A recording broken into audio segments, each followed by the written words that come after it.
Okay, तो अब इस वीडियो में हम पढ़ते हैं कि अनक्लॉज क्या है। ठीक है, अनक्लॉज से शुरू करते हैं। देखो, अनक्लॉज का फुल फॉर्म होता है United Nation Convention on Law of the Sea. United Nation Convention on Law of the Sea 1982 में से साइन किया गया था। 1994 में जो है ये चीज़ लागू हुआ, लेकिन याद रखना यूएस ने अनक्लॉज को रेटिफाई नहीं किया है। ठीक है मेरे भाई, इस चीज़ को याद रखना। अनक्लॉज क्या करता है, ये जो अग्रीमेंट है ये क्या करता है, तो ये समुद्र में होने वाली एक्टिविटीज़ के लिए एक लीगल फ्रेमवर्क प्रोवाइड करता है। समझ में आ रहा है मेरे भाई? ठीक है, तो एक तो तुम याद रखना कि यूएन क्लोज जो है इसको अमेरिका ने रेटिफाई नहीं किया है, तो ये क्वेश्चन भी बन सकता है, अमेरिका हैज़ नॉट रेटिफाइड। ठीक है, अमेरिका हैज़ नॉट रेटिफाइड अनक्लॉज। समझ में आ रहा है, क्योंकि अमेरिका को अनक्लॉज के कुछ प्रोविज़न से समस्या है। ठीक है,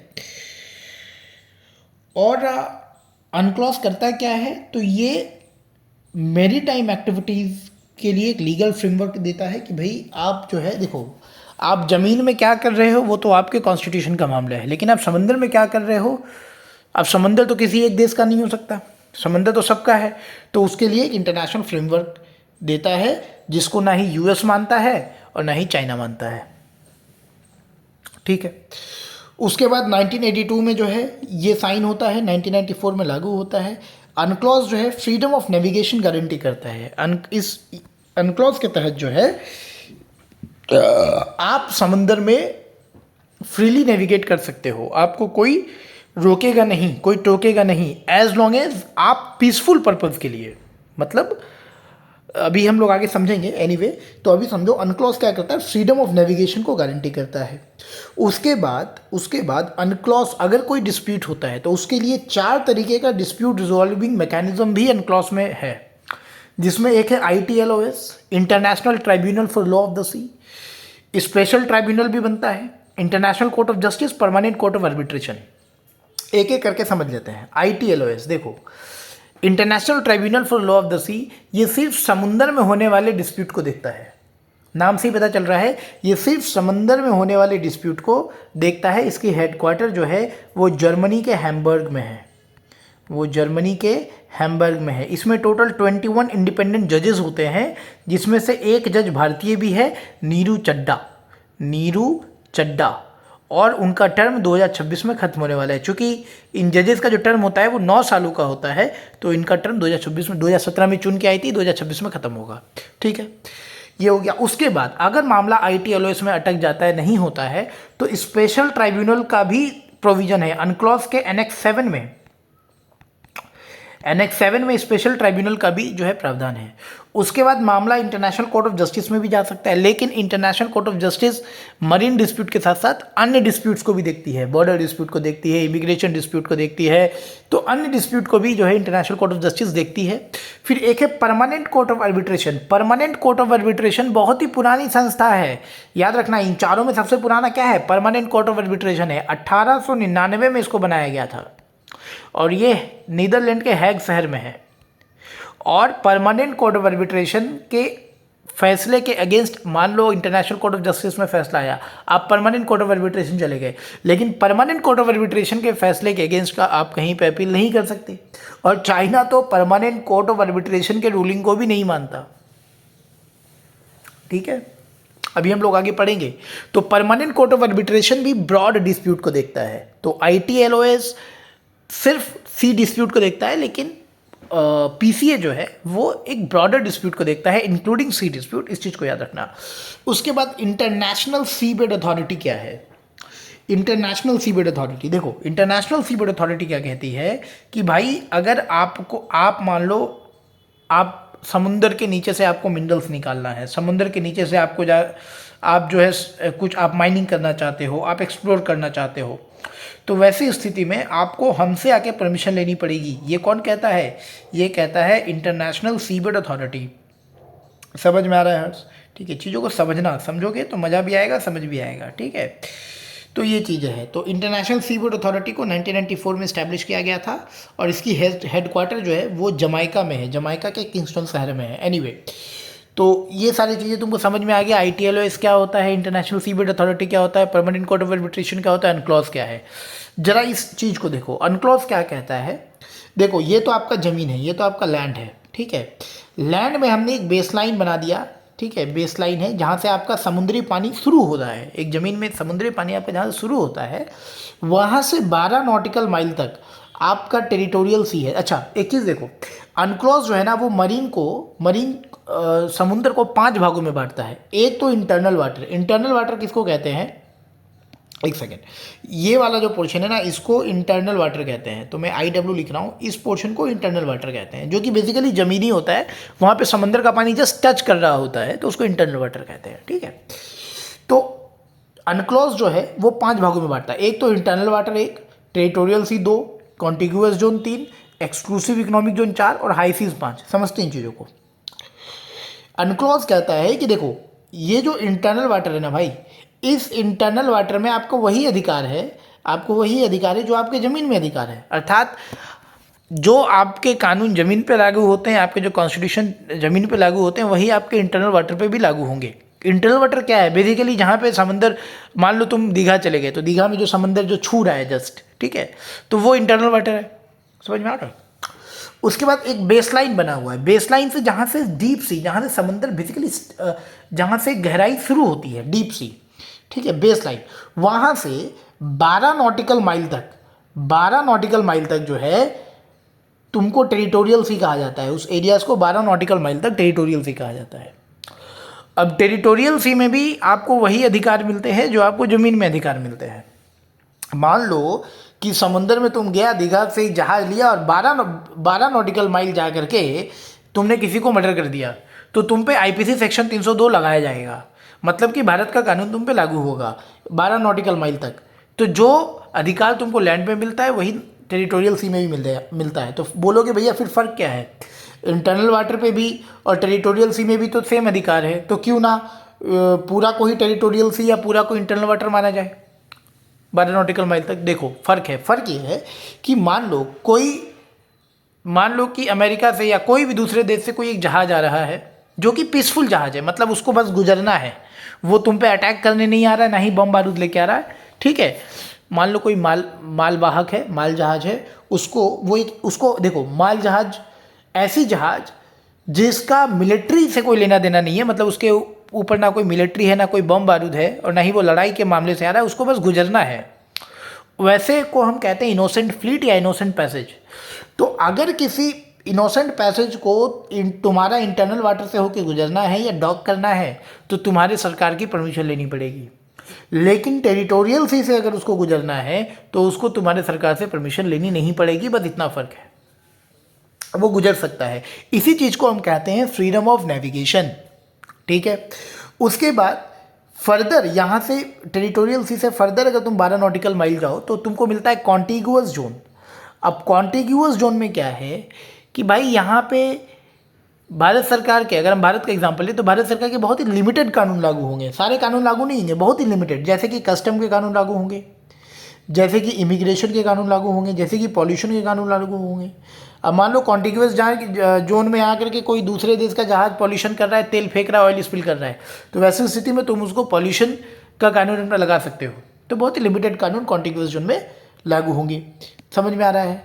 अच्छा एक चीज़ देखो, तुम्हारा टेरिटोरियल सी तक जो है तुम्हारा नेशनल एयर स्पेस है, मतलब यहाँ पे जितने भी फ्लाइट्स आना जाना कर रहे हैं उनको तुम्हारे परमिशन की आवश्यकता है, तुम्हारा उन पर कंट्रोल है।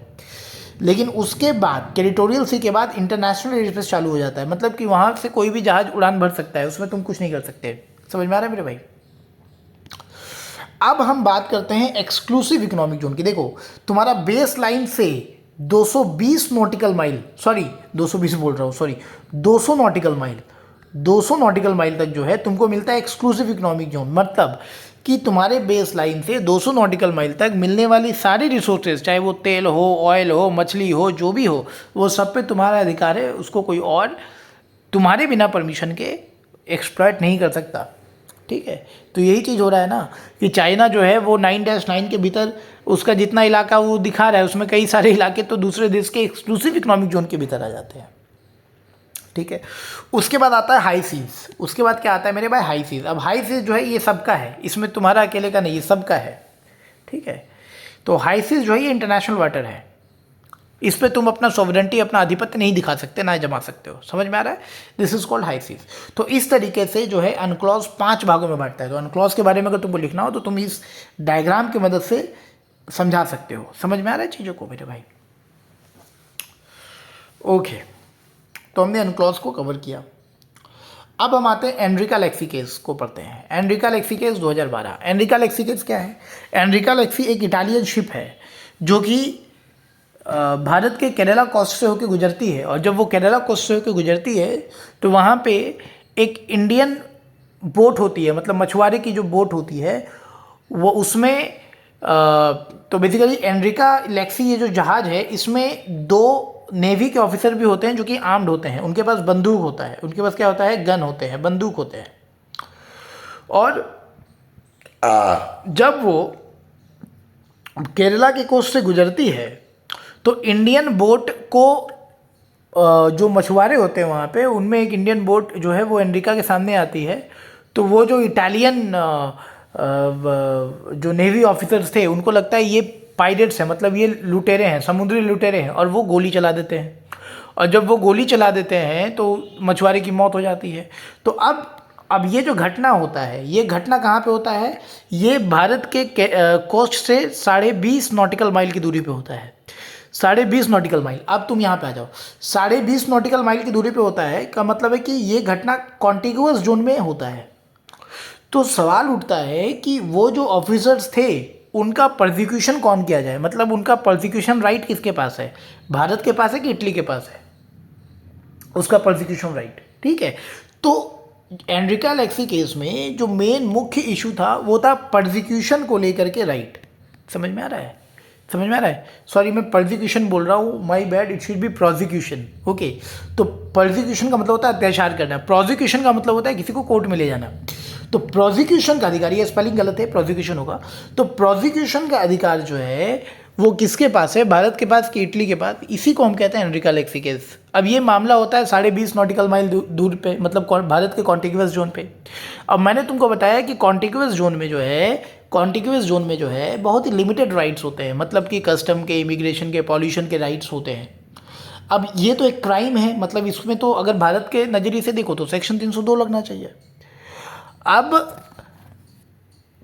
कॉन्टिग्यूअस जोन में कहीं ऐसा अनक्लॉज नहीं लिखा कि क्राइम पे अधिकार किसका होगा, तो क्राइम शब्द का इस्तेमाल नहीं किया गया है, ठीक है, या मर्डर शब्द का इस्तेमाल नहीं किया गया है। तो जब ऐसा हुआ, जब 2 इटालियन ऑफिसर्स ने 2 मछुआरों को मार डाला, तो फिर इंडियन नेवी ने उनको पकड़ा, उनको उतारा और उनको जेल में लेके चले गए।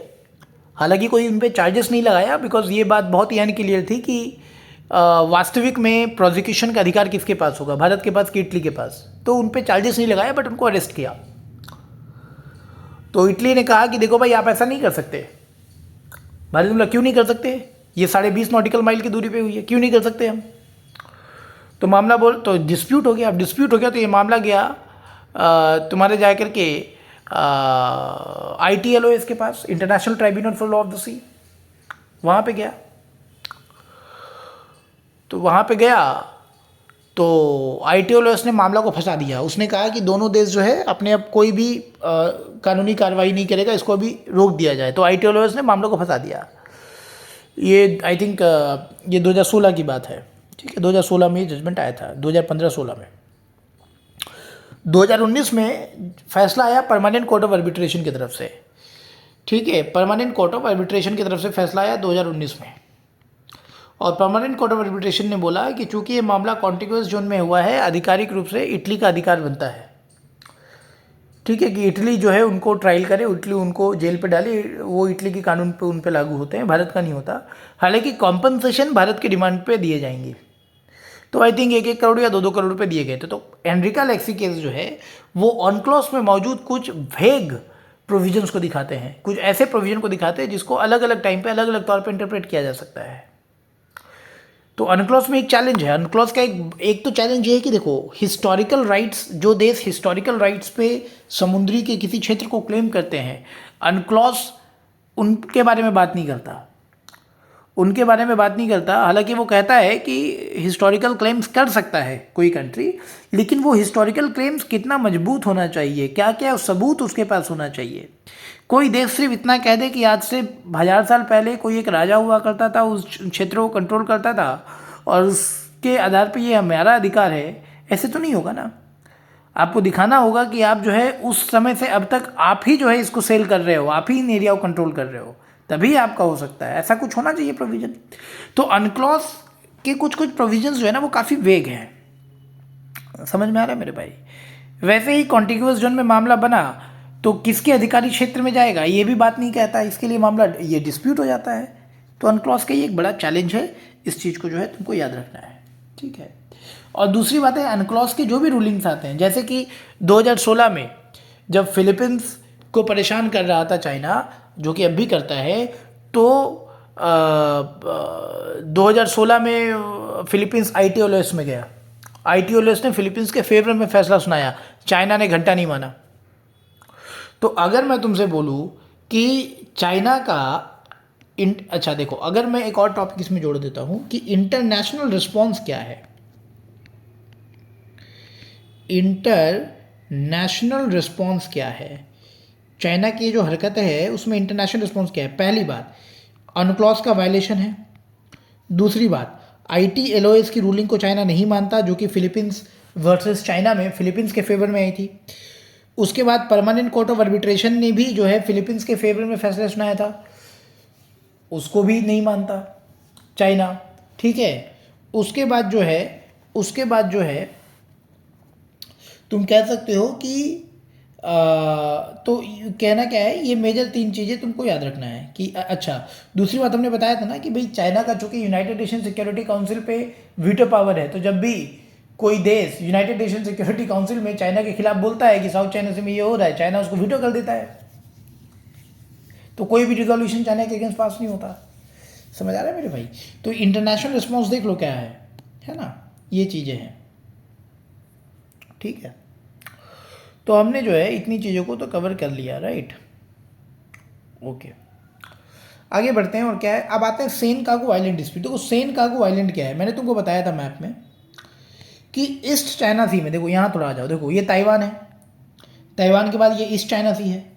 तो ये जो तुमको चेन ऑफ आइलैंड दिख रहा है ना, ये जो चेन ऑफ आइलैंड दिख रहा है, इसको हम कहते हैं रूक्यू आइलैंड। क्या कहते हैं मेरे भाई, रूक्यू आइलैंड, जो कि किसका है, अच्छा रिक्यू आइलैंड कहते हैं, या फिर इसको नैन सेई सोतो आइलैंड भी कहते हैं, नैन सेई सोतो आइलैंड भी कहते हैं। और इन आइलैंड पे जापान का अधिकार है। देखो यहाँ पे जापान है, अभी मैप को आगे देखोगे जापान है। तो उसमें एक आइलैंड है, छोटा छोटा आइलैंड है यहाँ पे, सेनकाकू आइलैंड। तो सेनकाकू आइलैंड को लेके झगड़ा है, ठीक है, सेनकाकू आइलैंड को लेकर के झगड़ा है। अब ये सेनकाकू आइलैंड डिस्प्यूट किसके बीच में है, बेसिकली इसमें 3 देश हैं, इसमें ताइवान है, इसमें जापान है और इसमें चाइना है। तो सेनकाकू आइलैंड को लेकर के जापान, चाइना और ताइवान के बीच में, हालांकि चूंकि ताइवान का जापान के साथ अच्छे डिफेंस टाइज है, इसलिए ताइवान अभी चुप है। तो प्राइमरली अभी ये झगड़ा किसके बीच में है, सेनकाकू आइलैंड पे चाइना और जापान के बीच में है। और सेनकाकू आइलैंड कहाँ पे है, याद रखना, साउथ चाइना सी में नहीं बल्कि ईस्ट चाइना सी में है। टोटल 8 छोटे छोटे आइलैंड का समूह है और टोटल एरिया जो है वो 7 स्क्वायर किलोमीटर है, ज़्यादा बड़ा एरिया नहीं है, 7 स्क्वायर किलोमीटर एरिया है सेनकाकू आइलैंड। जापान में सेनकाकू कहते हैं इन्हीं आइलैंड को, चाइना में दाऊ कहते हैं, ताइवान में ताऊ कहते हैं, ये नाम को याद रखना। अब चाइना क्या बोलता है, चाइना बोलता है कि देखो भाई, मिंग डायनेस्टी से 14th सेंचुरी से यहाँ पे हमारा अधिकार है।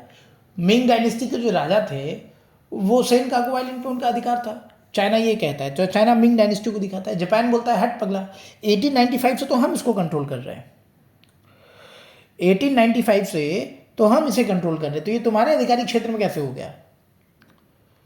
और 2016 में चाइना ने क्या किया कि एयर डिफेंस आइडेंटिफिकेशन जोन भी वहाँ पे बना दिया। एयर डिफेंस आइडेंटिफिकेशन जोन का मतलब हो गया कि सेनकाकू आइलैंड के आसपास के जो भी एयरक्राफ्ट गुजरेंगे उसको लोकेट कर सकता है, उनको आइडेंटिफाई करने का अधिकार चाइना के पास होगा, इसका ये मतलब होता है। और एक चीज़ याद रखना कि एयर डिफेंस आइडेंटिफिकेशन जोन है, इसको कहीं भी इंटरनेशनल ट्रीटी में इसका जिक्र नहीं है, ये बहुत ही यूनिलैटरल है, मतलब कोई भी देश अपने मन से कर सकता है, इंटरनेशनल ट्रीटी में इसका जिक्र नहीं है। पहली बार इसकी शुरुआत यूएसए ने कोरियन वॉर के टाइम में 1950 में करा था, ठीक है।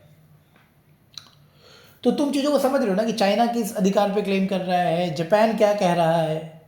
और देखो ये गलती भी ना अगर तुम देखोगे ना तो कहीं ना कहीं यूएसए ने कराई है। देखो जापान के हार के बाद ये जो पूरा तुमको आइलैंड दिख रहा है ना, रिक्यू आइलैंड, इसको जापान जब सेकेंड वर्ल्ड वॉर में हार गया था, 1945 में हार गया था, तो इस पूरे रिक्यू आइलैंड को अमेरिका ने ले लिया था सैन फ्रांसिस्को ट्रीटी 1951 के तहत। अभी आगे पढ़ेंगे कौन से ट्रीटी के तहत मेरे भाई, सैन फ्रांसिस्को ट्रीटी 1951 के तहत इस रिक्यू आइलैंड को, यहाँ से यहाँ तक के आइलैंड को ले लिया था कि यहाँ पे हम डीमिलिटराइज करेंगे। जितने भी जापान के मिलिट्री हैं, जितने भी उनके क्योंकि यहाँ से मिलिट्री बेसिस हुआ करता था जापान का, तो हम इनको डीमिलिटराइज करने के लिए यूएसए ने अपने पास ले लिया।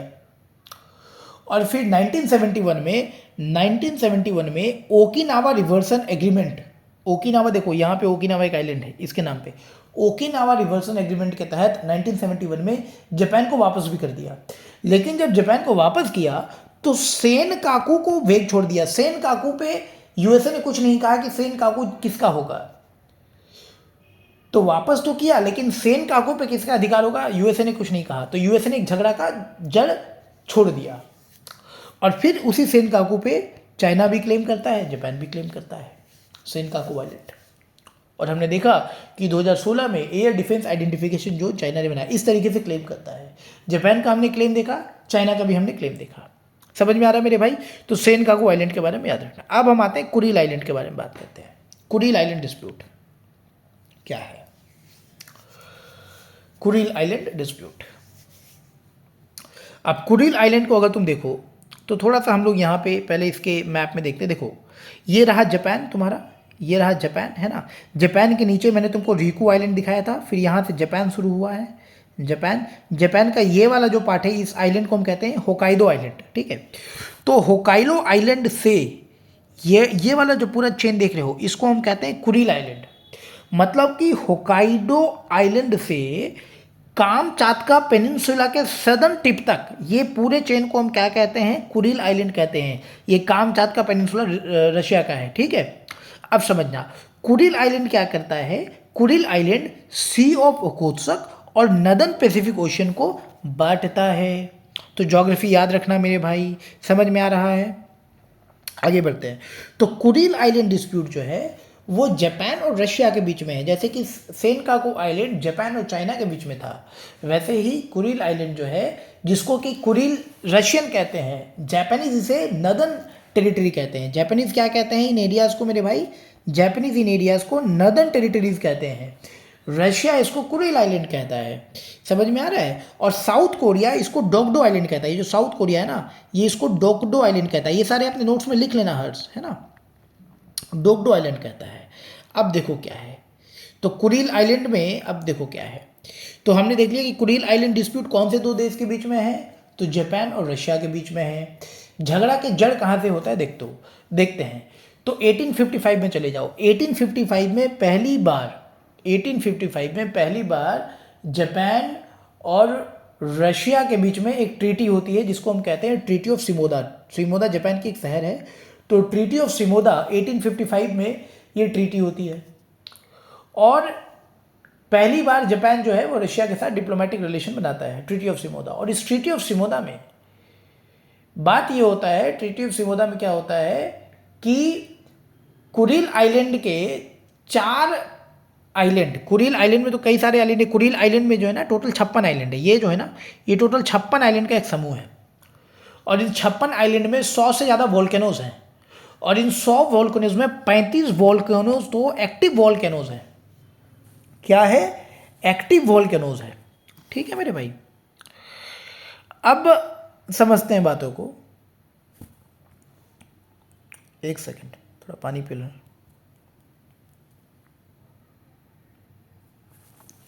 अब समझते हैं बातों को, ठीक है। एक सेकेंड थोड़ा इसको पॉज करता